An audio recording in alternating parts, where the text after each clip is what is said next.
We have a code here. Okay, I need everybody to kind of stop talking and learn their focus. So if you get this, that's awesome, but make sure people who don't get it can pay attention. We talked about the code going from RNA to amino acids. Since there's only 4 RNA bases and 20 amino acids, then we need to use how many nucleotides per amino acid? 3. Okay, we call those 3 nucleotides a codon. So this is one of the versions of a codon table. If we have any 3 bases starting 1, 2, 3, 1, 2, 3, any direction here, that's going to code for a particular amino acid. Okay, so that was kind of question 1. Question 2, the code is redundant because as you can see in this, let's say for valine here, how many codons code for valine? 4, G, UU, GUC, GUA, GUG. So we say that the code's redundant because multiple codons can code for the same thing. It's repetitive. Redundant means repetitive, right? So we can have multiple codons that code for the same amino acid. That was main idea number 2. Main idea number 3 was to be able to go through the process. So first, if you have some template DNA, you're going to have to do what? Transcribe it. So if I have a T, the RNA is going to be A, and if I have an A, the RNA is going to be U, and so on and so forth, right? A, T, T, A.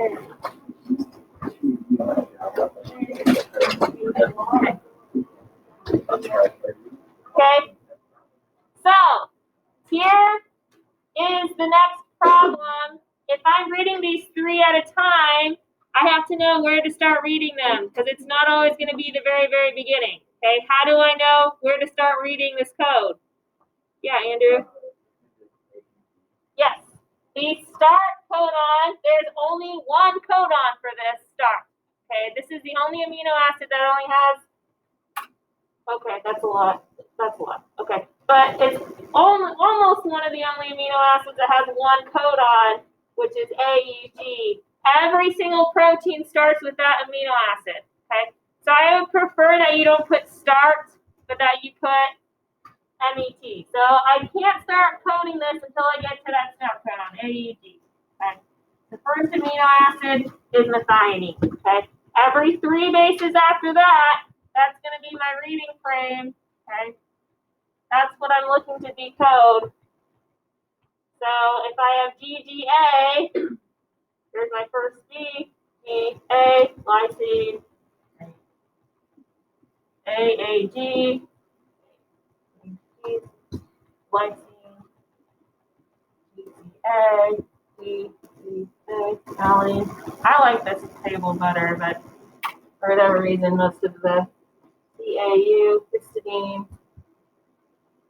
and AGA. And this would continue on for like somewhere roughly usually around 100 to 120 amino acids. Okay, so we're not doing the whole strand, but that would continue on then for the rest of the protein. Okay. So some things I saw, some people translated this even though it didn't start yet. So don't translate parts until it starts. Okay, you don't know where to start coding until you get to that start codon. So I'm going to throw up another one here for you to just make sure we're on the same page before we move on today. I'll throw up the other codon table with that. So take a couple seconds to walk through that with your group members.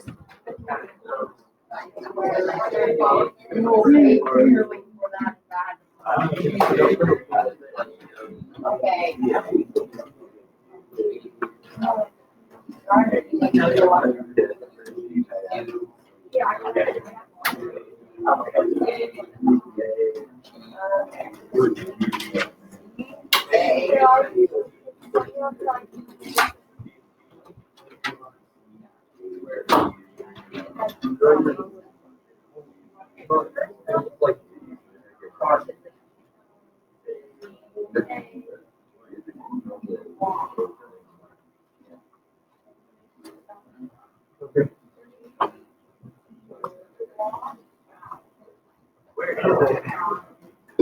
Like there's no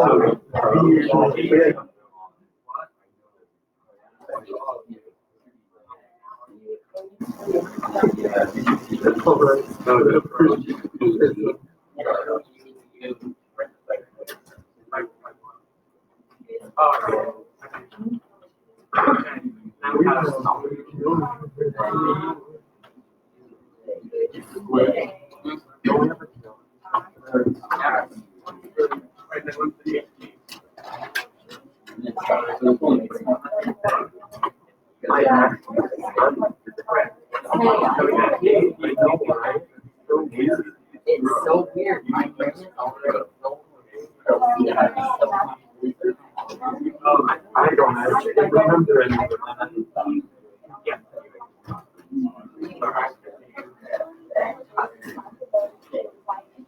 Okay.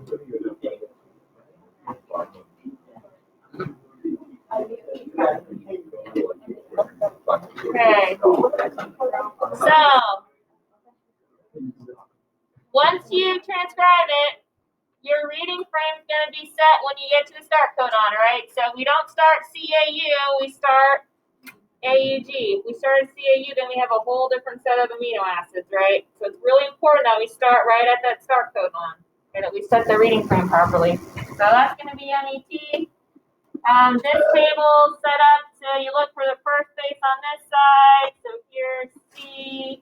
You look for the second base on the top. Here's C. And then where those intersect, the third base is over here, but that gives you, that kind of helps you narrow down what you're looking for. CCG is proline. And then you same thing with the other two. So UUU is phenylalanine. And UAG would be a stop codon. Okay, this is probably not a functioning protein if it's only made up of 3 amino acids, but I want to make sure we can use it. No, I'm not going to make you memorize those, but you will notice that they all end in, or almost all end in amine because they're amino acids. Phenylalanine, or INE. Saline. So, all right. Do we feel good about this before we move on? I don't feel So is the stop protein coming in, or is that They're just stopped. So when you get to that point, there's a different. We'll go through the process today, but there's a molecule that comes in that causes everything to break apart. So it stops talking. Yeah. okay, what's the unit name of like everyone's background? What? What's the unit name like everyone's background? Well, this is a continuation of translation. Get that 9.5. Okay. If you're confused, then you have to ask questions. Otherwise, I have no way to help you.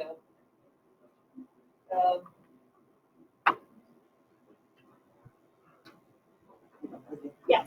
Get three without the next question. Get three without the next question. Yes, we're continuing 9.5. Okay, so yesterday was kind of an introduction of the code itself, but today we're going to talk about the mechanics of this process, so what molecules are involved, and how do we actually put together these amino acids based on the code that's given in the mRNA.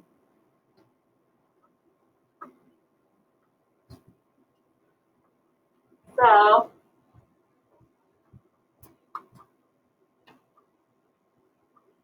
there are multiple types of RNA. Why are there multiple types of RNA? Let's hear about the structure. because we need them to do different things. Yeah, they do different things, but what causes RNA to have different structures as opposed to like DNA that only has one structure?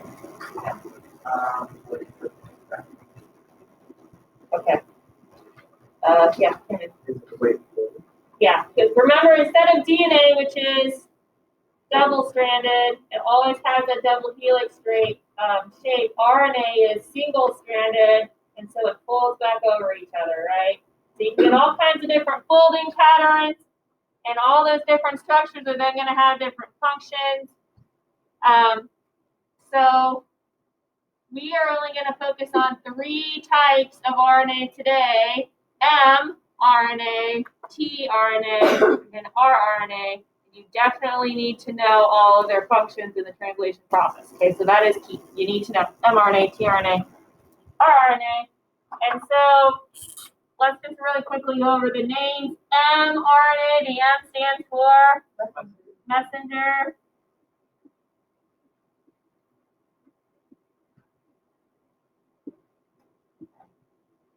And we call it messenger RNA because it has the code for the protein, right? So that's where we get our codons.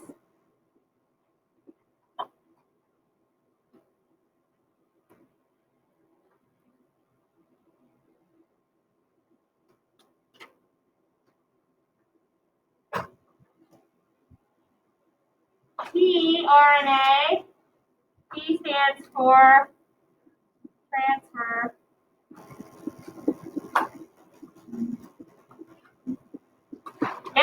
It is transferring amino acids. So this is our transporter for amino acids.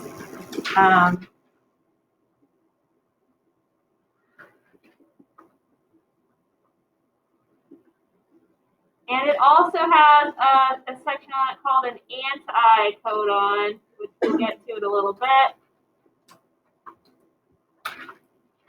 But what do you think is probably true about the anti-codon?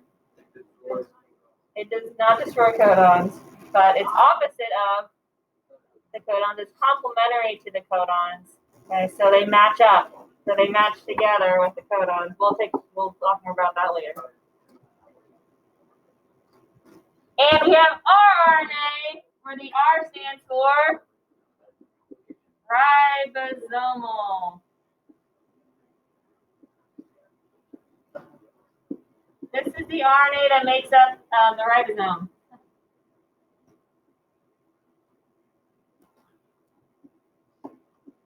And it's really going to catalyze, so it's an enzyme, synthesis of our protein. So it's going to put together the amino acids.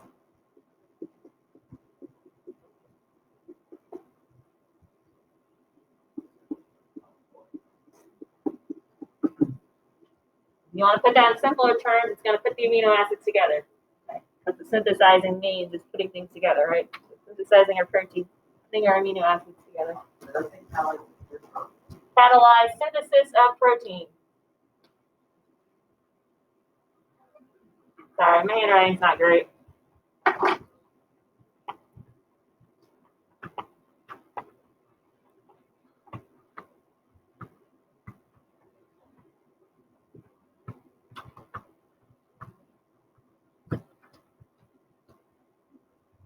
So, all of these 3 types that we're going to talk about in more detail today, they're all types of RNA, so they're all made through the process of not RNA synthesis, transcription. They're all made through transcription. Okay, so that process that we just spent a couple days learning about, where RNA polymerase comes in and copies them. Okay, transcription. So what do you think this red double line is here at the top? DNA. That's DNA. So some sections of DNA, when we copy it, are going to code for RNA, and some genes are going to code for mRNA. These are the ones that are coding for our proteins, for our codons for amino acids. And some sections of DNA are going to code for tRNA. Okay. So we're going to talk again about how the protein gets put together today. That's the whole point of today. But rRNA forms our ribosomes, and mRNA is our code for the protein, and tRNA molecules are carrying the amino acids. Okay, so they're going to bring the amino acids to the ribosome. They're going to match up with the mRNA, and that ribosome is then going to put all of those amino acids together. Okay, so just kind of all 3 of these types of RNA are going to work together to make our protein. Okay, synergy here. Okay. Eventually, the whole point is to make a protein, and that protein is again made up of amino acids. Eventually, all these RNA molecules get broken down, and then we remake them again. So everything gets recycled. All those nucleotides are going to get recycled. Okay. So here's a kind of referencing a slide we looked at in the video yesterday, where here's our DNA, here's our mRNA, and today we're adding in the idea of our tRNA. So you'll notice here our tRNA molecules are carrying a amino acid, and different tRNA molecules are going to carry different amino acids. This is what we call an anticodon. Notice what's true about the anticodon and the codon. It's the complementary base pairs, right? So these tRNA molecules have those anticodons on them that are going to match up with the codons. And when they do, they're going to bring in the amino acids in the right order. Yeah.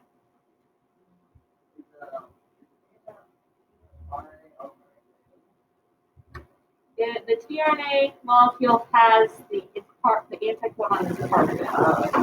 Yeah. So the mRNA has the codons. The tRNA has the anticodons. The anticodons are complementary to the codons. So as they come and match, they're going to bring in the proper amino acids.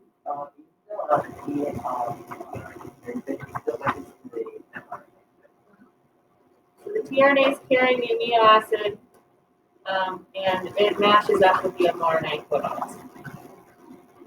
So that's a very simple depiction of a tRNA molecule. We're going to look a little bit more at the structure of this tRNA molecule here.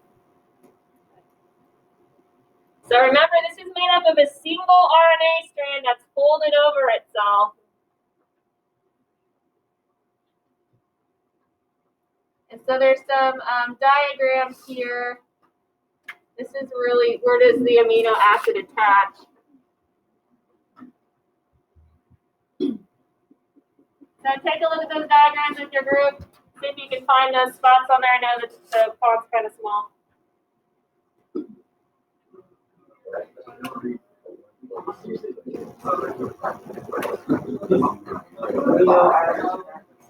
Yeah.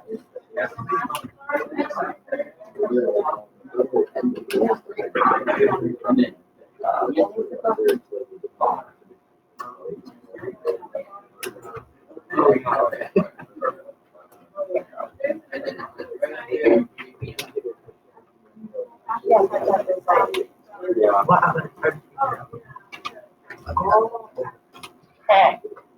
So this is like the two-dimensional version of the tRNA molecule. If we flattened it out, we would see here's the single strand of the molecule, right? And it's going to fold over and do some base pairing here to get the shape. This is like the more three-dimensional. So you can see these two little folds have kind of like also folded in on each other. At the bottom of the molecule here, there's three bases that we call the anticodon. So there's the anticodon. So here's a basic three-dimensional shape structure of the tRNA molecule. And at the opposite end of the molecule is where we're going to attach the amino acid. So, and especially in this two-dimensional version here, you can see how that anticodon is a little bit curved. It's not flat across. Okay, so it's a little bit curved.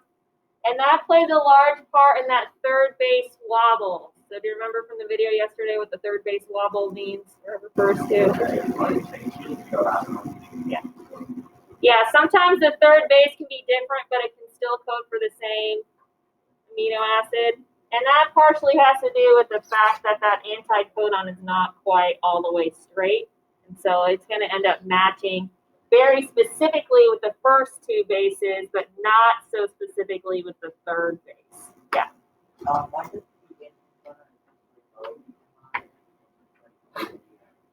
Because the anticodon has three specific bases, and so it's going to base pair with three specific bases. But really, very specifically with two, and less specifically with the third, because of its shape. Okay. So there's the anticodon. There's the amino acid attachment site. Okay.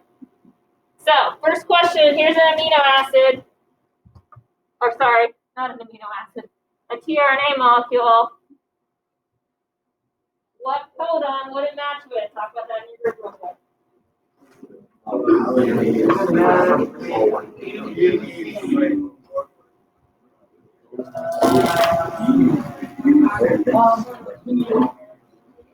Yeah, you're going to get it right. That's the complement. But it's not like a good. Yeah. Okay. So the anticodon is going to be complementary to the codon on the mRNA. So if the anticodon is AAG, it's going to match with UUC. Okay. Because of that third base not being quite leveled up, might potentially pair up with UUA or UUT or not T, U or whatever that third base is. Okay. So depending on the particular codon, sometimes that third base doesn't have to match up perfectly. Okay, that's what creates that redundancy in the code. So what amino acid would that tRNA carry?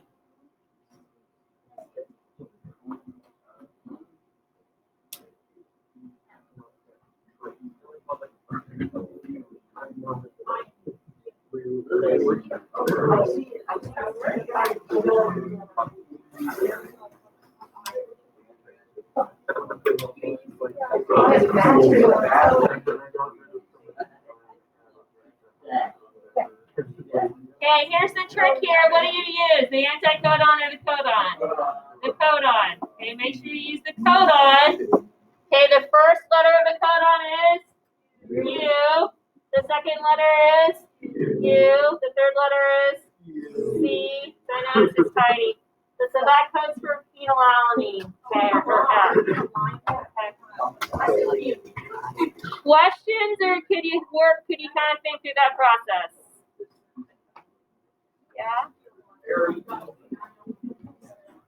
It's not easy for everybody, so.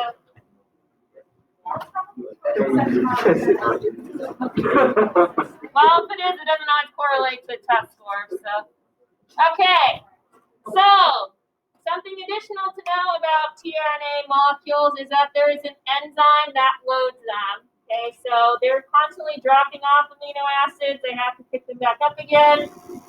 Okay, so this enzyme is called amino acyl tRNA synthetase. And so I want you to work this backwards.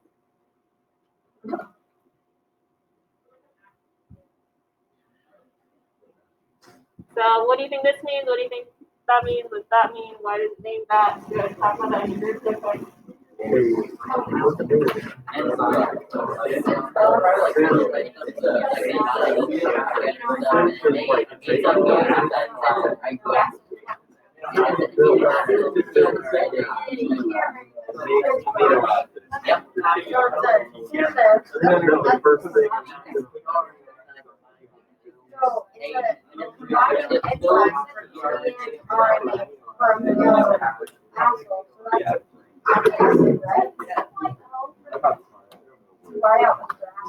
Okay.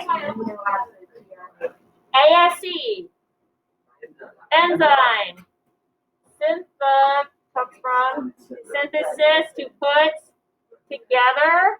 So this is an enzyme that puts together tRNA and amino acids. So that's what the name of the enzyme means, right? It's an enzyme that synthesizes, puts together the amino acid to the tRNA molecule. So that's why it's named that. Okay? That's what the second line here says. The enzyme which bonds amino acids to tRNA.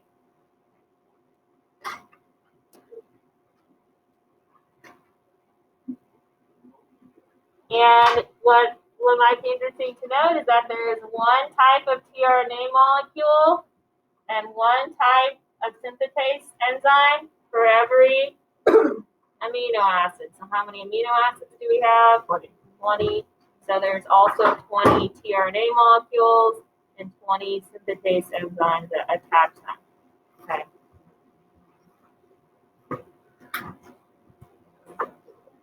So each amino acid is going to be carried by a different tRNA molecule, and it's going to be loaded onto that tRNA molecule by a different synthetase enzyme. Okay. So here's it showing. So here's our enzyme. Here's the tRNA. It's going to recognize that particular tRNA molecule and that particular amino acid. And then what type of reaction is happening here? What's that called when we take water out, bond two things together? Dehydration synthesis. Ah, good job! Yay! Dehydration synthesis. Dehydration synthesis. Good job. Yeah, recall.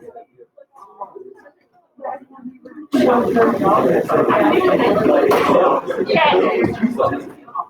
We're gonna switch gears here a little bit and talk about rRNA. Okay. So up here on the screen, we're looking at a couple of depictions of ribosomes. And so ribosomes are going to be our factories for the protein. So they're going to facilitate that coupling of the tRNA, which carries the anticodon, and the mRNA, which carries the codon. Okay, so it's going to facilitate that coupling of the two RNA molecules. And it's also then going to put the amino acids together, so that's going to where the protein is actually going to get made. So if you take a look, there's actually multiple RNA molecules and multiple proteins that are all part of this structure.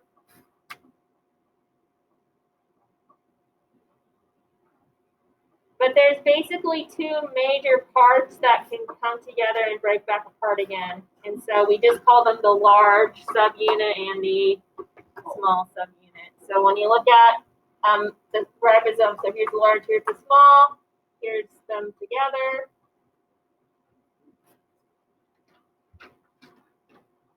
And you might want to take some notes on this. When you look at the structure, there's 3 pockets inside that ribosome, and a certain step of translation is going to happen in each one of those pockets.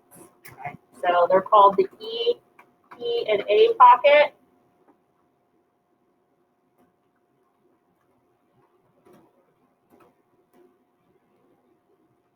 And really, the mRNA molecule is going to go through this way in this direction. So it goes in the A, and then the P, and then the E. So you can think of like 8.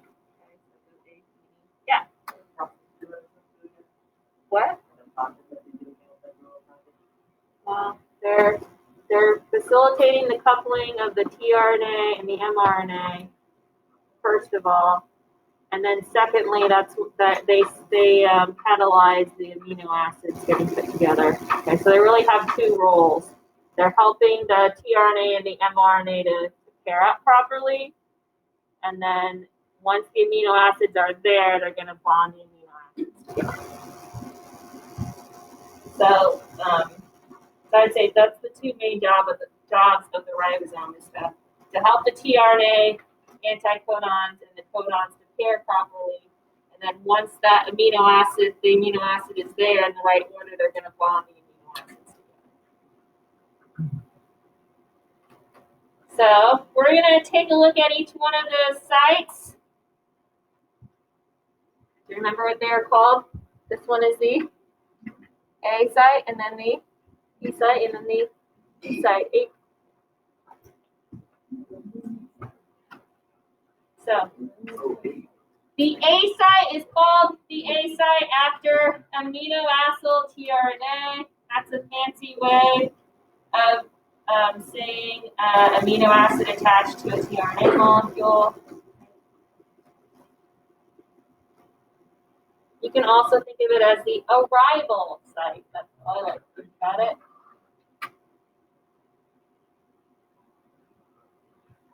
So that's the place where each tRNA molecule is going to come in. And there's not like some homing beacon for this. They're just moving around in the cytoplasm. So a tRNA is going to come in. If it doesn't match, it's going to go out. Okay. If it does match, then it's going to stay and move on to the next process. Okay. So this is the site where the tRNA molecules are first arriving to the ribosome. They're coming in to see if they match properly.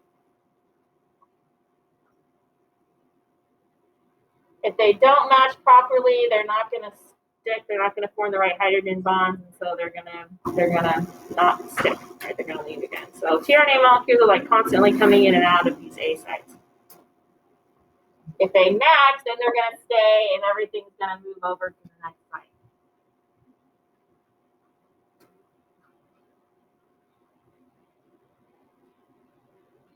So again, I like to think of it as the A site as the arrival site. That's where the tRNA molecules with their amino acids are first coming in.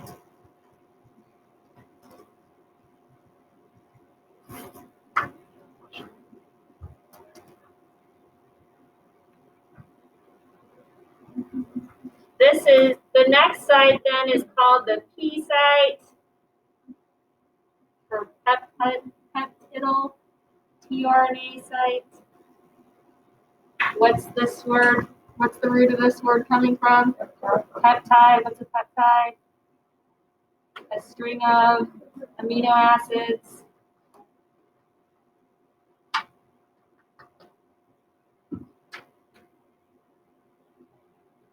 And so if you look at the diagram here, the tRNA molecule that's in this P site has what attached to it here? The string of amino acids.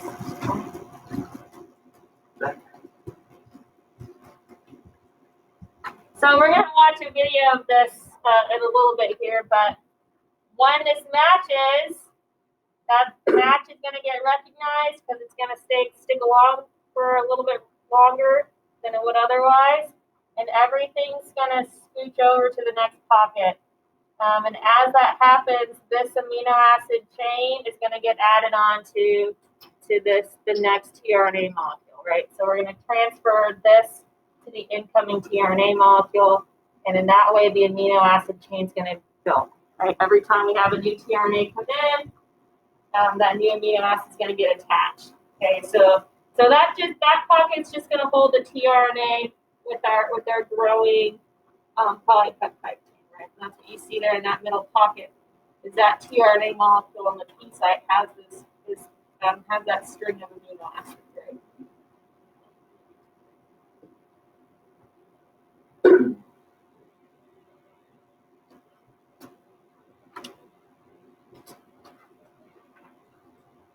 The last site is called the E site, which is our exit site.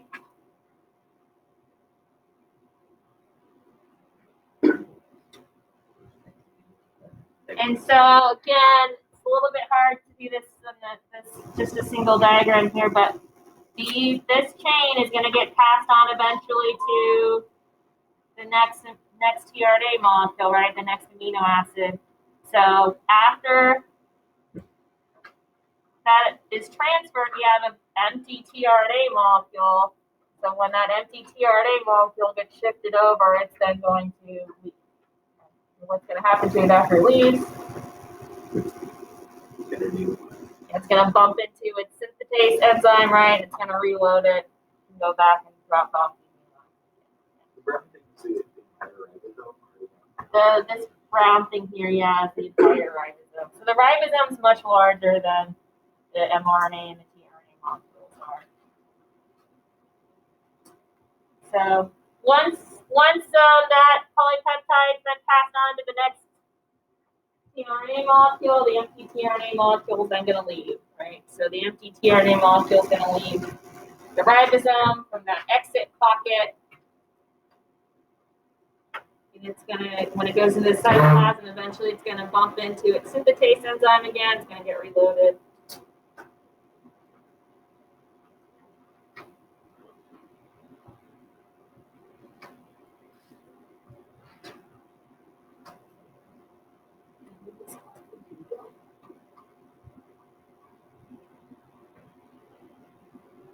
So this diagram here is kind of showing this in stages. So here's our mRNA molecule. Notice we don't start pairing it with tRNA molecules until we get to what codon? AUG. So the very first tRNA molecule that's gonna pair here is gonna be methionine, the one that carries methionine, right? Here's our next tRNA molecule coming into the A site, arriving. Okay. What's happening from the second box to the third box? Yeah, we're transferring the amino acids to the new tRNA molecule. Everything shifts over. And then this empty one is going to leave. And that process is going to continue to repeat and repeat until we get to what's called a release factor. And that release factor is going to pair up with what, do you think? What type of codon? Stop codon. And so when that release factor pairs up with the stop codon, and that's gonna end this process. Everything's gonna break apart.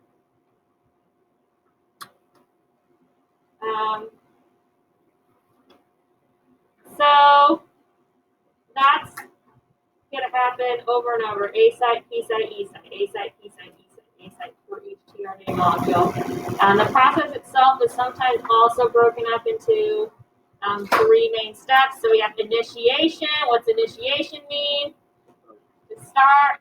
So that's when everything's going to come together. Our mRNA, our large and small ribosome subunits, our RNA, and our very first initiator tRNA that's carrying our methionine, right? It's going to pair to the start codon.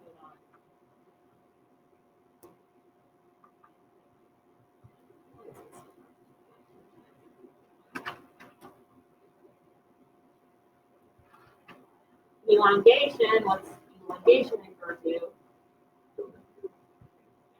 It continues adding in these amino acids, right? So that's when we get that repetition is A site, P site, E site, A site, P site.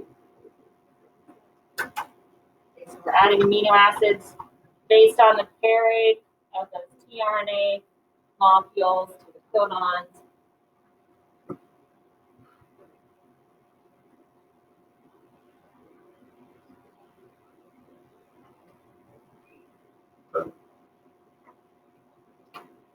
And then termination. When the stop codon is in the A site, that release factor is going to come in, and that's going to cause everything to separate back away from each other. So the ribosomes are going to disconnect, the ribosomal subunits are going to come apart, our polypeptide is going to get released.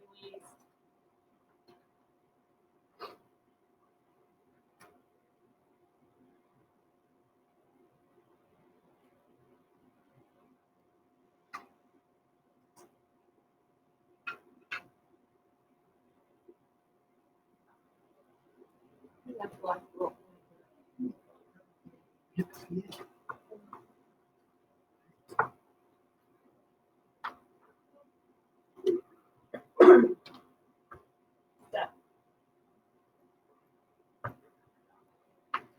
might save the video for tomorrow because I think there's one other thing that will be helpful, more helpful to you for your quick check tonight. Okay, so you do have another quick check tonight. Are we going to just slide to the...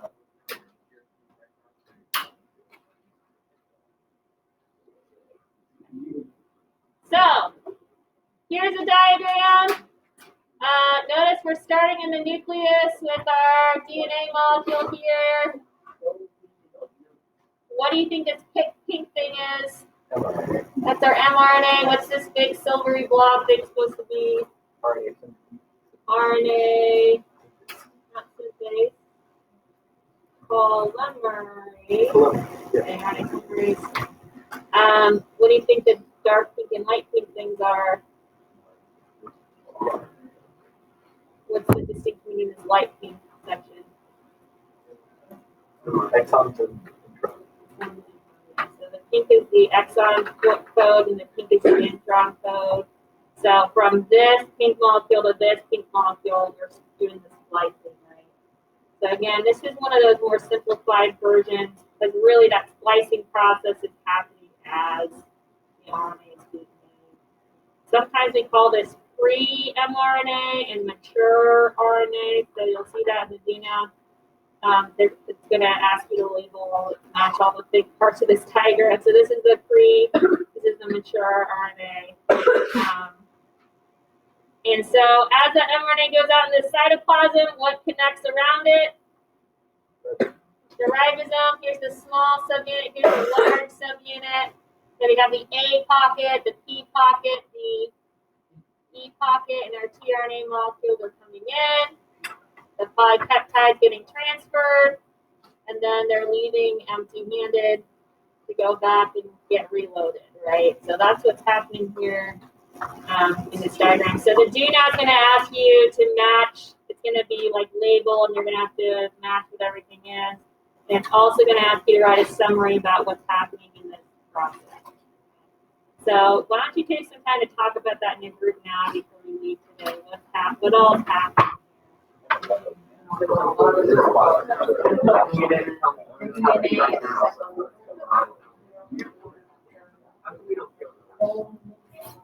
It's all happening in the muscle.